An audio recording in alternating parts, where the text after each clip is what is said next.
നമസ്കാരം. മാധ്യമപ്രവർത്തകരെ ഇങ്ങനെ പറയിപ്പിക്കാതെ മര്യാദക്കുള്ള വാർത്ത കൊടുത്തുകൂടായിരുന്നോ മനോരമയെ?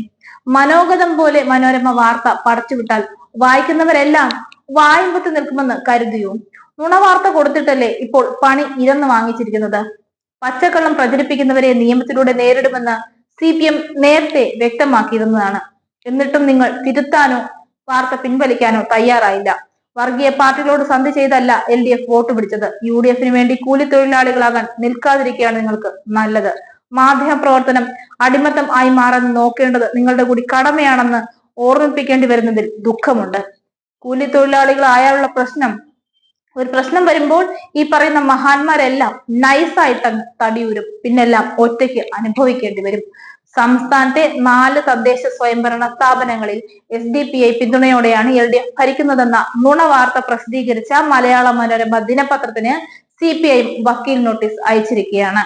മലയാള Manorama company printer and publisher Jacob Mathew, chief editor Mammen Mathew, editor Philip Mathew, managing editor Jacob Mathew, editorial director Jose Panachippuram എന്നിവർക്കെതിരെയാണ് സംസ്ഥാന സെക്രട്ടറി MV ഗോവിന്ദൻ വക്കീൽ നോട്ടീസ് അയച്ചിരിക്കുന്നത്.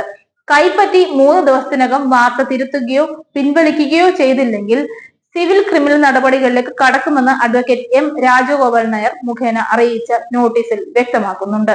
തിരുവനന്തപുരം നഗരൂർ ഗ്രാമപഞ്ചായത്ത്, പത്തനംതിട്ട നഗരസഭ, കോട്ടങ്ങൽ ഗ്രാമപഞ്ചായത്ത്, പാലക്കാട് ഓങ്ങല്ലൂർ ഗ്രാമപഞ്ചായത്ത് എന്നിവിടങ്ങളിൽ CPIM SDPIയുമായി ചേർന്ന് ഭരിക്കുന്നു എന്നായിരുന്നു നവംബർ 26-ന് നിങ്ങൾ പ്രസിദ്ധീകരിച്ച വാർത്ത.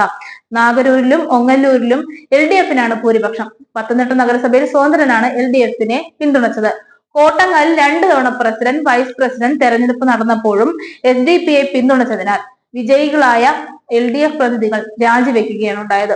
മൂന്നാമതും രാജിവെച്ചാൽ തൊട്ടടുത്തയാൾ ജയിച്ചതായി കണക്കാക്കുമെന്ന് ഹൈക്കോടതി വിധിയുണ്ട്. തൊട്ടടുത്തയാൾ BJP പ്രതിനിധിയാണ്. BJPക്ക് ഭരണം ലഭിക്കരുതെന്നാണ് LDFന്റെ രാഷ്ട്രീയ നിലപാട്.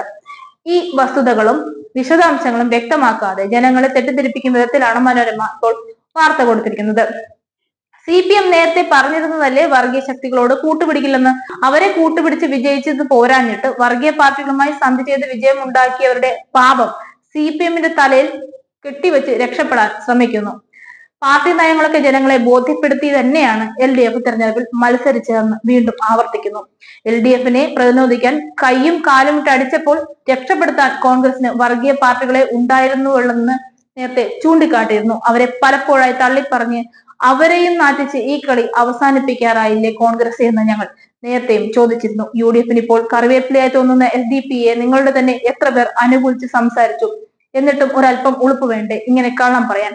തദ്ദേശ സ്വയംഭരണ സ്ഥാപനങ്ങളിൽ വർഗീയ സംഘടനകളുടെ പിന്തുണയോടെയാണ് LDF ഭരണത്തിലിരിക്കുന്നതെന്ന നിങ്ങളുടെ കൂലിത്തൊഴിലാളികളെ മാധ്യമങ്ങൾ വീണ്ടും പടച്ചുവിട്ടുകൊണ്ടേയിരിക്കും. കൂലിത്തൊഴിലാളികൾക്കും കൂടി ഇതിലൂടെ പണി കിട്ടുമെന്ന് വീണ്ടും വീണ്ടും ഓർമ്മിപ്പിക്കുന്നു. വസ്തുതയ്ക്ക് നിരക്കാത്ത നിങ്ങളുടെ ഇത്തരം തരം താണ വാർത്തകളെ അർഹിക്കുന്ന അവജ്ഞയോടെ തള്ളിക്കളയുക മാത്രമല്ല നടപടിയെടുക്കുകയും ചെയ്യുമെന്നും ഓർമ്മിപ്പിക്കുന്നു.